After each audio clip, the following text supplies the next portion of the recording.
Podium లేకపోతే కొంచెం మాట్లాడడం కష్టం నాకు.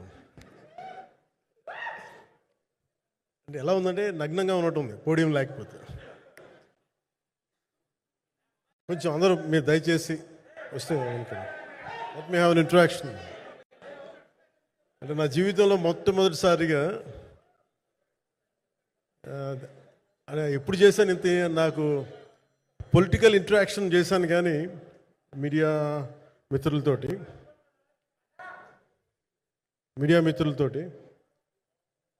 సినిమా పరంగా నేను ఎప్పుడు ఆలోచించలేదు, ఎప్పుడు నాకు చేయలేదు.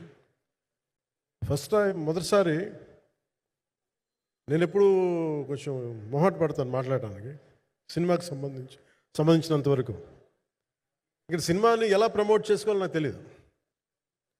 పని చేయడం తెలుసు తప్ప దీన్ని అంటే మనం ఇంత చేసాం అంత చేసామని చెప్పడం ఎప్పుడు నాకు కొంచెం ఎబ్బెట్టుగాను ఇబ్బందిగా ఉంటుంది. ఇంకా నేను చాలా యాక్సిడెంటల్ యాక్టర్ అండ్ ఇంకా గత్యంతరం లేక టెక్నీషియన్ అయిన వాడిని. నాకు నచ్చే సన్నివేశాలు నచ్చే సినిమాలు చేసుకోవడానికి ఆ పరిస్థితుల్లో ఇది నా మొదటి ఇంటరాక్షన్. ఇది నా కూర్చోండి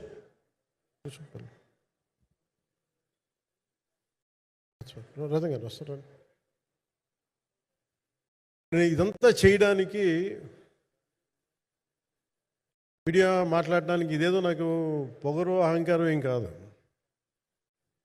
సినిమా గురించి నాకు చెప్పుకోవడం ఎబ్బెట్టుకోవడం, ఏం మాట్లాడాలో తెలియక చెప్తే ఎక్కువైపోద్దా చెప్తే తక్కువ అయిపోద్దా అని. కానీ ఈ పర్టికులర్ ప్రెస్ మీట్ ఎందుకు పెట్టానంటే రత్నం గారి కోసం పెట్టాను. అంటే సినిమా బతకాలి అంటే ఈవినింగ్ ఆడియో ఫంక్షన్ పెట్టుకొని మళ్ళీ ప్రెస్ మీట్ దేనికంటే మళ్ళీ నాకు మీతో ఇంటరాక్ట్ అయ్యే అవసరం ఫంక్షన్ తర్వాత ఉండకపోవచ్చేమో అని చెప్పేసి అదొకటి మేజర్ ఒక ఇది కన్సర్న్. అదొకటి అంటే రత్నం గారు అంటే ఈవినింగ్ చెప్దాం అనుకున్నా, బట్ స్టిల్ ఇప్పుడే చెప్పేస్తున్నాను ఈ మాట. త్రివిక్రమ్ గారు రాసిన ఒక డైలాగు అజ్ఞాతవాసిలో, ఒక చిన్నపాటి సౌకర్యం కోసం ఇక్కడ మీరు కూర్చున్న ఒక చిన్నపాటి కుర్చీ కోసం ఒక యుద్ధమే చేయాల్సి వస్తుంది. అలాంటిది ఒక సినిమాని చేయడం అంటే ఎన్నిసార్లు మినీ యుద్ధాలు చేయాలి, ఆర్థికంగా కావచ్చు క్రియేటివ్గా కావచ్చు, వీటన్నిటికీ సంబంధించి. అలాంటిది నేను ఎప్పుడు కూడా సినిమాల్లోకి రాకముందు రత్నం గారు లాంటి వ్యక్తి నా ప్రొడ్యూసర్ అయితే బాగుండు అనుకున్నాను. భారతదేశానికి పాన్ ఇండియా సినిమాని ముఖ్యంగా రీజనల్ సినిమాని జాతీయ స్థాయిలో తీసుకెళ్లిన వ్యక్తి ఆయన. తమిళ సినిమాని చాలా ఛాలెంజింగ్ తెలుగులో డబ్ చేసి దాన్ని స్ట్రైట్ సినిమాలతో సమానంగా ఆడేంత సత్తా చూపించిన వ్యక్తి. Film industry creative ability creative potentiality పెంచిన వ్యక్తి. ఈ సినిమా చాలా ఒడిదుడుకులు ఎదుర్కొంది, 2 కరోనా పరిస్థితులు ఎదుర్కొంది. అన్నిటికీ మధ్యలో సినిమా మన క్రియేటివ్గా కొంత ఇబ్బంది ఎదుర్కొంది. అల్టిమేట్ ఆబ్జెక్టివ్ సినిమా బాగా రావాలని, నేను ఎప్పుడేం చేసినా సినిమా బాగా రావాలి అనుకుంటాను. ఈ సినిమా ప్రత్యేకించి ఆయన తపన చూసి నేను ముఖ్యంగా పొలిటికల్ ప్రాసెస్కి వెళ్ళిపోయిన తర్వాత, పాలిటిక్స్కి వెళ్ళిపోయిన తర్వాత, డైరెక్షన్ అన్ని వీటికి దూరమై క్రియేటివ్ పార్టీకి దూరం అయిపోయిన తర్వాత, పాలిటిక్స్ నా ప్రైమరీ ఫోకస్ అయిపోయిన తర్వాత మళ్ళీ దృష్టి పెట్టి సినిమా కావాలి మీరు చెయ్యాలని చెప్పి నా దగ్గరికి వచ్చి కోరుకున్నప్పుడు నేను ఎంత బెస్ట్ ఇవ్వగలను ఆ సినిమాకి అంత ఇచ్చాను. నేను అంటే నా బెస్ట్ ఇచ్చాను. అంటే నేను అంటే అన్నిటికంటే కూడా నేను ఇవ్వలేనిది టైం ఇవ్వలేను నేను. కానీ అలాంటి పరిస్థితుల్లో ఒక క్లైమాక్స్కి దాదాపు 57 రోజులు షూట్ చేయాల్సి వచ్చింది. మండు టెండ బాగా, ఇట్స్ కైండ్ ఆఫ్ మిడ్ మే అంటే చాలా పిచ్చి ఎండ అన్నమాట. అలాంటి ఎండల్లో నాకు చాలా కాలం తర్వాత నాకు మార్షల్ ఆర్ట్స్, నేను ఎప్పుడో నేర్చుకున్న మార్షల్ ఆర్ట్స్, ఒక ఎస్క్రీమా కానీ ఊషు కానీ, నేను నేర్చుకున్న సెల్ఫ్ డిఫెన్స్ టెక్నిక్స్ కానీ, యుఎస్లో నేను ఒక వర్క్షాప్ చేసిన జీత్ కండు ఇవి కానీ ఇవన్నీ ఈ సినిమాకి నాకు పనికి వచ్చినాయి. నాకు వీళ్ళతో డిఫరెంట్ కొరియోగ్రాఫర్స్తో కూర్చొని ప్రత్యేకించి క్లైమాక్స్ పార్ట్ ఇది అందరికీ ఇన్స్పైర్ చేసింది. మన స్థూలంగా చెప్పాలి అంటే, ఒక క్లుప్తంగా చెప్పాలి అంటే, ఈ సినిమాకి ఇదే ఆయువు పట్టింది. ఈ ఫస్ట్ పార్ట్కి ఎక్కడో కొల్లూరు నుంచి మన కృష్ణానది తీరం కొల్లూరు, విజయవాడ సమీపంలో ఉన్న కొల్లూరు ప్రాంతం నుంచి దొరికిన ఒక కోహినూరు వజ్రం నుంచి అది ఎటు మన గోల్కొండ రాజుల దాకా వచ్చింది, మన హైదరాబాద్ సుల్తాన్ల దాకా ఎలా వచ్చింది, దీని ట్రావెల్ ఇటు వెళ్ళింది. ఇవన్నీ జరిగినప్పుడు దీని నేపథ్యంలో జరిగే కథ ఇది. ముఖ్యంగా ఈ ఫౌండేషనల్ వర్క్ చేసిన వ్యక్తి క్రిష్ జాగర్లమూడి గారు చాలా హై కాన్సెప్ట్తో పట్టుకొచ్చారు దీన్ని.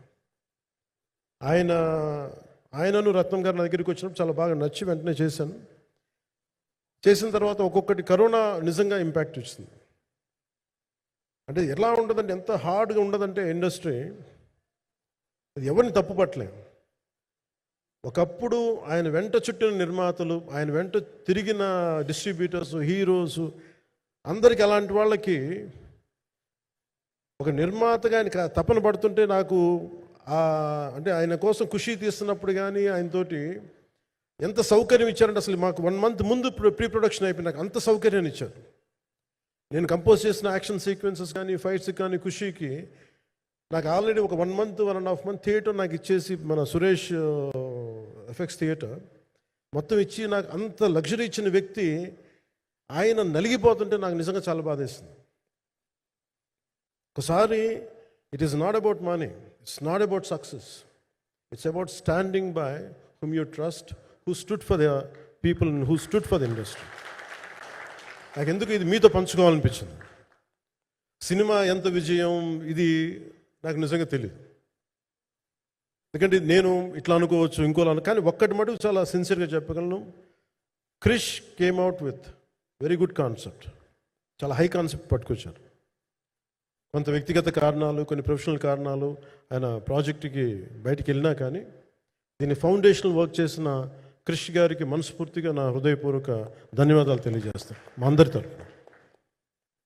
అలాగే తర్వాత స్టెప్ ఇన్ అయింది మన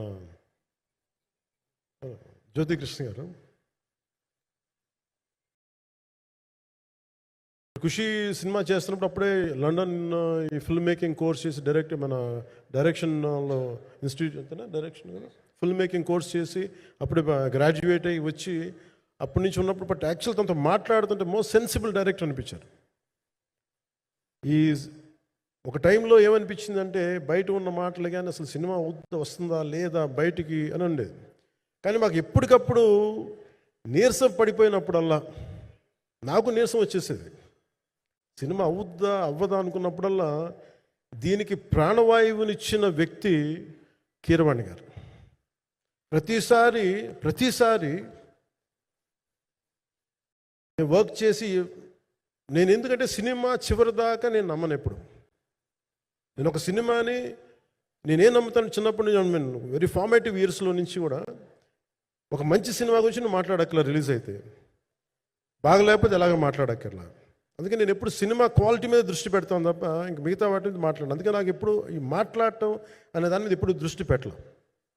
కానీ ఫస్ట్ టైం ఈ సినిమాకి చాలా అవసరం అనిపించింది. ఎందుకంటే ఒక నిర్మాతలు కనుమరుగవుతున్న ఈ సమయంలో ఒక బలమైన సినిమా తీసి ఒడిదుడుకుల్ని తట్టుకోగలిగి ఒక నిర్మాత కనుమరుగవ్వకూడదు. ఆయన పక్కన ఏది ఉండాలో అండగా ఉండాలని చెప్పేసి నేను అన్నీ వదిలి, ఇంత బిజీ షెడ్యూల్స్ అన్నీ వదిలేసి, ఒకవైపు నన్ను నా ప్రత్యర్థులు తిడుతున్నా కానీ, సినిమాలకు వెళ్ళిపోయిన తిడుతున్నా కానీ, ఇదేంటంటే నాకు అన్నం పెట్టింది ఇది నాకు నా సినిమా పరిశ్రమ. అంటే ఇక్కడున్న మిత్రులందరూ కూడా చాలామందికి నేను ఇండివిజువల్ ఇంటర్వ్యూస్ ఇచ్చాను. నేను చాలాసార్లు నాగేంద్ర కానీ మీరు కానీ చాలామందికి, వీళ్ళందరూ చాలామందికి నేను వ్యక్తిగతంగా తెలుసు. కాకపోతే నాకు సినిమా అంటే నేను సినిమా గురించి ఎక్కువ చెప్పలేక ఎక్కువ మాట్లాడలేను. కానీ బట్ నాకు నిజంగా సినిమా మీద అపారమైన గౌరవం, సినిమా మీద అపారమైన ఆసక్తి, నాకు ప్రాణవాయువు అది. Story telling is a necessity for each and every individual. So cinema అది మనకి కల్పిస్తుంది, సినిమా మనకి అలాంటి. కానీ ఈ సినిమా ప్రత్యేకించి చాలా ఛాలెంజింగ్ సర్కమ్స్టాన్సెస్లో, చాలా ఒడిదుడుకుల్లో, యాడ్వర్స్ కండిషన్స్లో కూడా మనస్ఫూర్తిగా దీన్ని ముందుకు తీసుకెళ్ళి, ఆర్థిక ఇబ్బందులు ఎన్ని వచ్చినా కానీ, అంటే నాకు పొలిటికల్గా పేరుండొచ్చు, దేశవ్యాప్తంగా నేను తెలిసి ఉండొచ్చేమో, కానీ సినిమా పరంగా వచ్చేటప్పుడు నేను చాలా హీరోస్తో కంపేర్ చేస్తే వెరీ వాళ్ళందరికంటే చాలా తక్కువ నేను. సో దానికి ఉండే ఇబ్బందులు దానికి ఉంటాయి. మిగతా వాళ్ళకి బిజినెస్ అయినందుకు నాకు బిజినెస్ అవ్వదు, వాళ్ళకి వచ్చినందుకు నాకు రాకపోవచ్చు. ఎందుకంటే నా దృష్టి, నా కాంపిటేటివ్నెస్ ఎప్పుడు నేను సినిమాల మీద పెట్టలేదు. నేను ఇప్పుడు సొసైటీ పొలిటికల్ ప్రాసెస్ పెట్టాను, కానీ ఎప్పుడు సినిమా మీద నేను ఎంత ఉండాలనేది నేను ఎప్పుడు పెట్టలేదు. నేను ఎప్పుడు చాలాసార్లు మన నాగేంద్ర కానీ మిగతా మన సూపర్ హిట్ మన కీర్తిశేషులు బిఆర్ రాజు గారు చనిపోయారు, ఆయనకి ఇంటర్వ్యూస్లో కూడా ఉంటుంది. ఈ చిత్ర పరిశ్రమ చాలామంది హీరోస్ ఉంటారు, వాళ్ళలో నేను వన్ ఆఫ్ ది హీరో అంతే. నాది ఒక సంవత్సరంలో ఒక ఫ్రైడే, ఒక థర్స్డే రిలీజ్ అవుతుంది అంతే, అంతకుమించి తప్ప ఇది అందరి పరిశ్రమ, అందరూ రావాలి అలాంటిది నేను కోరుకునేవాడిని నేను. సో దాంట్లో భాగంగా రత్నం గారు లాంటి నిర్మాత బతికుండాలి, రత్నం గారి నిర్మాతకి ఇబ్బందులు కలగకూడదని చెప్పి లాస్ట్ మినిట్లో ఇంక చూసిన తర్వాత I stepped in to it. నేను భుజాల మీదకి తీసుకున్నాను ఇది, క్లైమాక్స్ని ఎలా భుజాల మీదకి, అంటే ఎందుకంటే ముఖ్యంగా ఇక్కడ ఇది ఇంకొక బలమైన స్టార్ కాస్టింగ్ చాలా బాగా చేశారు నేను. ముఖ్యంగా బాబీ డియోల్ గారిని, అంటే ఈరోజు చూస్తుంటే నాకు అదే అనిపించింది. ఈరోజు మన ప్రెస్ మీట్ కూడా నేను వచ్చాను. అందరూ ఎంత బిజీగా ఉన్నారని కొన్ని రాత్రుల నుంచి నిద్రలేదు. మన మనోజ్ పరమహంస గారికి కానీ, రత్నం గారికి కానీ, జ్యోతి గారికి కానీ, పాపం ఈ సినిమా ప్రమోషన్ సింగిల్ హ్యాండెడ్గా పాపం నిధి అగర్వాల్ భుజాల మీద వేసుకొని నాకే బాధ అనిపించింది. పాపం ఒక అమ్మాయి తన కెరీర్ తను చూసుకోవాల్సిన అమ్మాయి కూర్చోబెట్టి నాకే సిగ్గు అనిపించింది. I have to truly appreciate you. అంటే చాలా పాపం అన్నీ వెళ్తా ఉంటే నాకు ఇదేంటి సినిమాని అనాథలా వదిలేశారండి అనిపించింది. సో నాకేమనిపించింది, ఈ సినిమాకి ఎవరు అనాథలా వదలలేదు, నేను ఉన్నానని చెప్పడానికి వచ్చాను ఈ రోజున. ఎందుకంటే నేను కోట్లాది మంది ప్రజలకి అండగా ఉండేవాడిని, దేశంలో ఉండే సమస్యలకి స్పందించేవాడిని. అలాంటిది తెలుగు సినిమాకి, నా సినిమాలకి మీకు తెలుసు గతంలో ఎన్నిసార్లు ఇబ్బందులు పెట్టారు. అదే మన ప్రభుత్వం అక్కడికి రాగానే వెంటనే సాధారణంగా గుండెలు హృదయ కవాటాలు తెరిచి మరి ఆహ్వానించాం. ఏమి కృతజ్ఞత కూడా ఆశించలేదు. అంత చిత్ర పరిశ్రమను అంత గుండెల్లోకి తీసుకుంటాం. అలాగే దీనికి సంబంధించి అలాంటిది నా సినిమాని నేను ఎందుకు వదిలేస్తాను? ఎందుకంటే ఇది ఇంకో సినిమా కాదు. ఒక మేకప్ మ్యాన్గా ప్రారంభమయ్యి ఇంకో ప్రొడ్యూసరు, డబ్బులున్న ప్రొడ్యూసరు, పెద్ద జీవితాల నుంచి వచ్చిన ప్రొడ్యూసరే కాదు, చాలా చిన్న స్థాయి నుంచి, ఒక మేకప్ మ్యాన్ స్థాయి నుంచి బాయ్గా స్టార్ట్, అంటే చిన్నపాటి అసిస్టెంట్గా స్టార్ట్ అయ్యి చాలామంది మన సీనియర్ దర్శకులందరి దగ్గర పనిచేసి అంచెలంచెలుగా ఎదిగి నిర్మాత అయ్యి, దర్శకుడయ్యి, స్క్రీన్ ప్లే రైటర్ అయ్యి, మీరు ఏమన్నానంటే ఆయన మౌనంగా ఉంటారు. ఎవరు ఎన్ని ఇబ్బందులు పెట్టినా మౌనంగా ఉంటారు. ఆయన మౌనం ఒకసారి నాకు విపరీత అసహనానికి గురి చేసేస్తుంది. మీరు ఏదైనా మాట్లాడాలంటే ఎవరు ఇబ్బందులు పెట్టి ఏం ఎదురు తిరగరు ఏంటంటే అంటే ఇలా అంటారు, ఏం చేయాలి. ఇంకా ఇలాంటి వ్యక్తికి ఆయన మౌనం నన్ను ఇలా రోడ్ల మీదకి వచ్చి ఇలా మీ దగ్గరికి ముందుకు నుంచోబెట్టింది. అంటే ఆయన ఏంటంటే చెప్తారు, ఆయన మౌనం అంటే రమణ మహర్షి నుంచి బాగా నేర్చుకున్నట్టున్నారు. మౌనం అన్నిటికీ సమాధానం.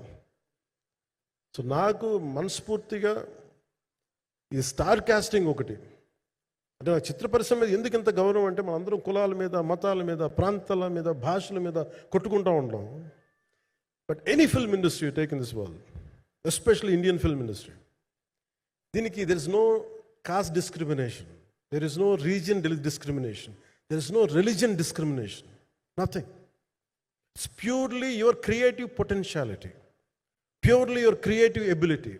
నువ్వు చిరంజీవి గారి తమ్ముడు కావచ్చు, చిరంజీవి గారి కొడుకు కావచ్చు, లేదంటే ఇంకొకళ్ళు అబ్బాయి కావచ్చు, మేనల్లుడు కావచ్చు, ఇట్ డజంట్ మ్యాటర్. నీకు టాలెంట్ లేకపోతే నువ్వు నిలబడలేవు, నీకు సత్తా లేకపోతే నువ్వు ఇక్కడ ఉండలేవు. అది నా కొడుకైనా సరే. ఇట్ ఆల్ డిపెండ్స్ నీకు ఎంత టెనాసిటీ ఉంది, ఎంత పర్సీవరెన్స్ ఉంది, ఎంత నిలబెట్టుకోగలవు, ఎంత నిలదొక్కుకోగలవు, ప్రతికూలతలు ఎంత బలంగా నిలబడగలవు. ఒక నిర్మాత సినిమా తీయడం అంటే ఒక యజ్ఞం చేయడం లాంటిది.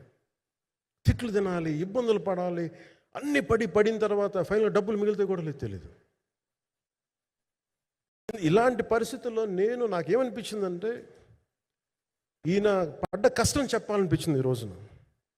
ఈ ప్రెస్ మీట్ తాలూకు ముఖ్య అంశం, ఒక చిన్న స్థాయి నుంచి వచ్చిన వ్యక్తి నిర్మాతగా ఎదిగి ఆయనకున్న పాపం ఆయన మంచితనం ఆయన్ని శాపంగా అవ్వకూడదని చెప్పి ఒక ఉద్దేశంతో ఆయన మంచితనం చెప్పాలి, ఆయన ఒక మంచి సినిమా చేశారని చెప్పడానికి నేను ఈ రోజున మీ ముందుకు వచ్చాను. ఎందుకంటే నేనేం నమ్ముతానంటే సినిమా బాగుంటే ఎలాగో చూస్తారు, దీని గురించి చెప్పక్కర్లేదు. సినిమా బాగాలేకపోతే ఎలాగో చూడరు, మీరు ఎంత పబ్లిసిటీలు చేయండి ఇవన్నీ అనుకోండి. అందుకే నేను పెద్ద ఎక్కువ మాట్లాడడానికి ప్రయత్నం చేయను. కానీ ఈ పర్టికులర్ రోజు మటుకు, ప్రత్యేక ఈ రోజు మటుకు ఆయన పడ్డ కష్టం ఈ సినిమాకి, అలాగే ఒక్కొక్క కాస్టింగ్ ఆయన చేసింది, దీనికి నేను కృషి గారిని కూడా చాలా మనస్ఫూర్తిగా అభినందిస్తున్నాను. ఎందుకంటే ఆయన కూర్చున్నప్పుడు ఎంతమందిని పెట్టాం, ఒక ఔరంగజేబ్గా మిగతా నటులు ఒకళ్ళిద్దరు యాక్టర్స్ని పెట్టి కూడా ఒకళ్ళ చేత యాక్ట్ చేయించాం ఒకళ్ళ చేత. కానీ Bobby Deol so apt for Aurangzeb, ఎంత కన్విక్షన్తో చేశాను. అప్పటికి ఆయనకి ఇంకా ఆయన చేసిన హిందీ సినిమాలు కూడా రాలేదు ఇంకా ఆయనకి. ఎంత కన్విక్షన్తో చేశారంటే నాకు నిజంగా ఆయనతో యాక్ట్ చేయడం చాలా ఆనందాన్ని ఇచ్చింది. సో అలాంటి బాబీ డియోల్ గారిని మొత్తం pan India, Manoj Paramahamsa was roped in last. ఇంకా సినిమా ఎట్లా మనం అయిపోవాలి, నేను పాలిటిక్స్కి వెళ్ళిపోయిన తర్వాత, డిప్యూటీ సీఎం బాధ్యతలు తీసుకున్న తర్వాత అందరికీ అయిపోయింది, సినిమాలు చేయలేడు ఇతను, ఎలా చేస్తాడంటే నాకు తెలుసు కష్టం అని.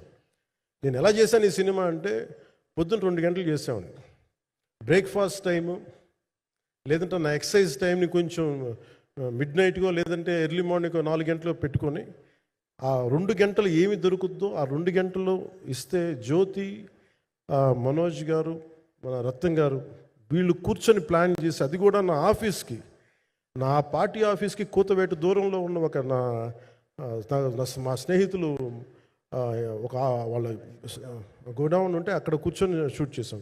ఎంత మండుటెండంటే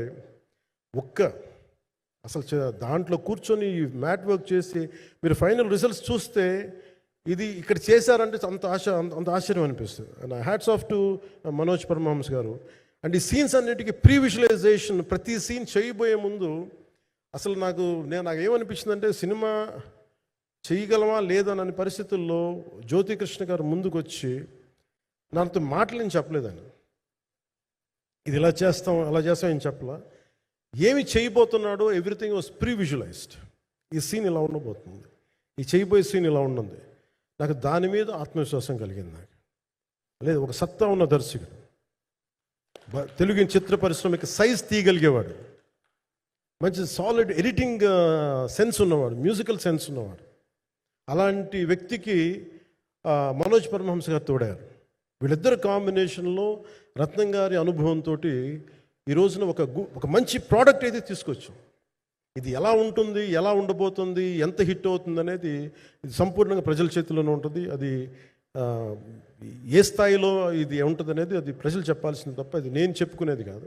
బట్ నా వరకు నేను ప్రత్యేకించి నేను వ్యక్తిగతంగా చేసింది ఈ సినిమాకి, అపార్ట్ ఫ్రమ్ యాక్టింగ్ కాంట్రిబ్యూషన్, నేను ఏ సినిమా చేసినా ప్రతి సన్నివేశంలోనూ ప్రతి సాంగ్ అండ్ డాన్స్లో కూడా కొన్నిసార్లు నేను చేయలేక, నేను ఒక రిలక్టెంట్ యాక్టర్లో ఎలాగో టెక్నీషియన్గా కూడా నాకేంటంటే, సుస్వాగతం సినిమాలో నన్ను తీసుకెళ్ళి వైజాగ్లో బస్సు మీద ఎక్కించి డ్యాన్స్ చేయమన్నారు.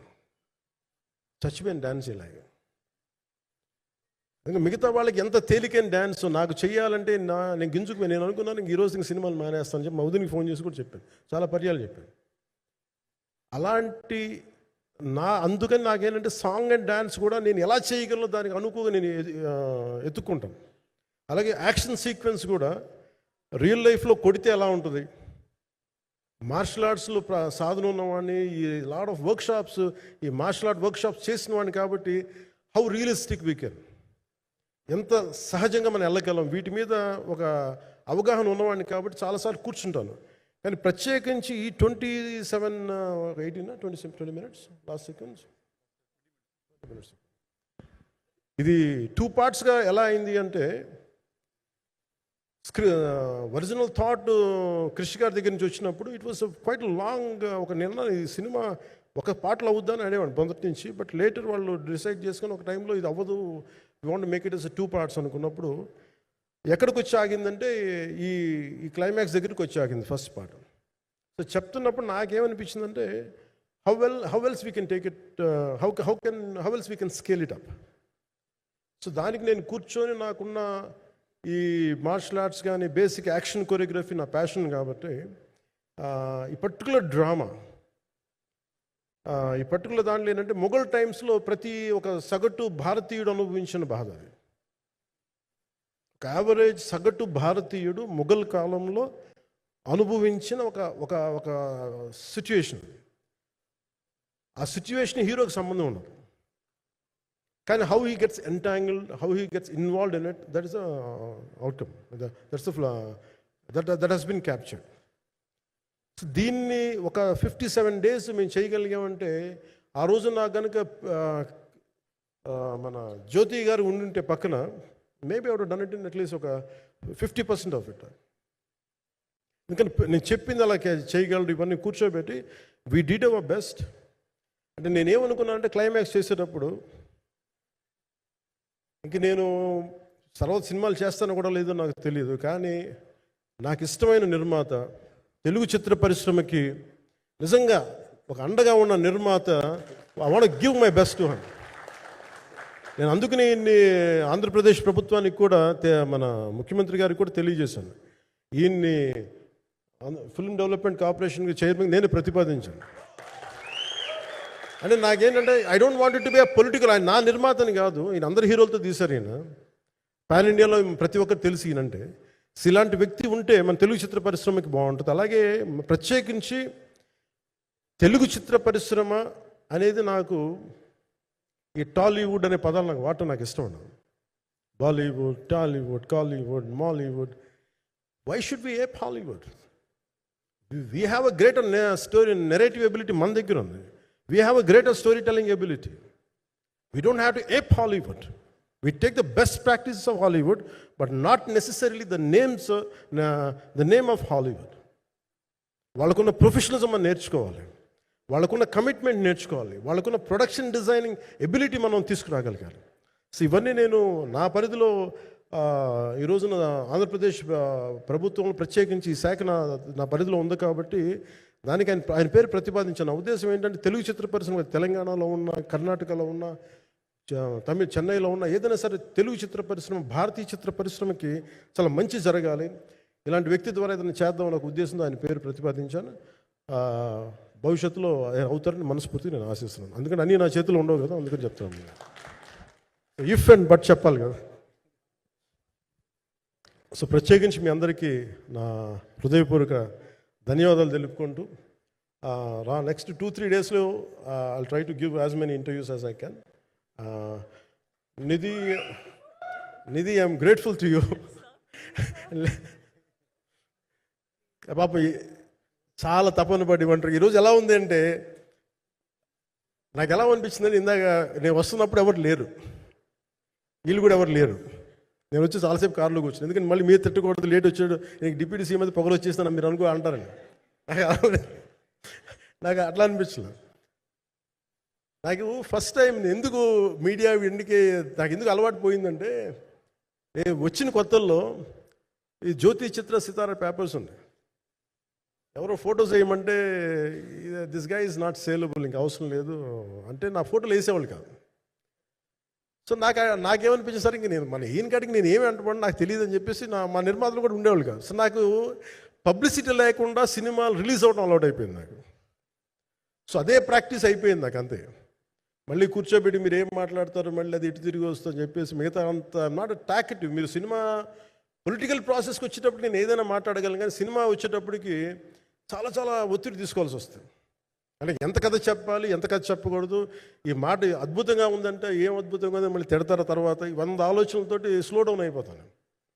బట్ కానీ నాకు మనస్ఫూర్తిగా ఈ సినిమా ఐ హోప్ వచ్చిన ప్రతి ప్రేక్షకులందరికీ కూడా ఒక మంచి అనుభూతిని ఇస్తాను నేను మనస్ఫూర్తిగా నేను నమ్ముతున్నాను. ఖచ్చితంగా అలాంటి అనుభూతిని ఇస్తుంది. మీరు థియేటర్లోంచి బయటికి వెళ్ళేటప్పుడు మటుకు విల్ గో విత్ ఒక ఎనర్జెటిక్ ఫీల్తో వెళ్తాయి, అంతవరకు అయితే చెప్పగలను నేను. ఎందుకంటే నేనే నమ్ముతాను, సినిమాకి వెళ్ళేటప్పుడు సినిమా ఒక స్టోరీ చెప్పినప్పుడు నా జీవితంలో చిన్నపాటి ప్రభావితం చూపించాలి. అలాంటి ప్రభావం, అలాంటి ఎనర్జీ ఇచ్చే సినిమా అవుతుందని మనస్ఫూర్తిగా నేను ఆశిస్తూ మీ అందరికీ ప్రత్యేకించి మీ అందరికీ పేరు పేరున ధన్యవాదాలు తెలియజేస్తున్నాను. ఇంకా మాట్లాడాలని ఉంది కానీ సాయంత్రం ఈవెంట్ ఉంది కాబట్టి ఇంకొక మాట నేను చెప్తాను. ఎందుకు ఈ పర్టికులర్ ప్రెస్ మీట్ అంటే I want to tell you, I'm grateful to each one of you. I'm grateful to you. Thank you for standing by us. Thank you very much.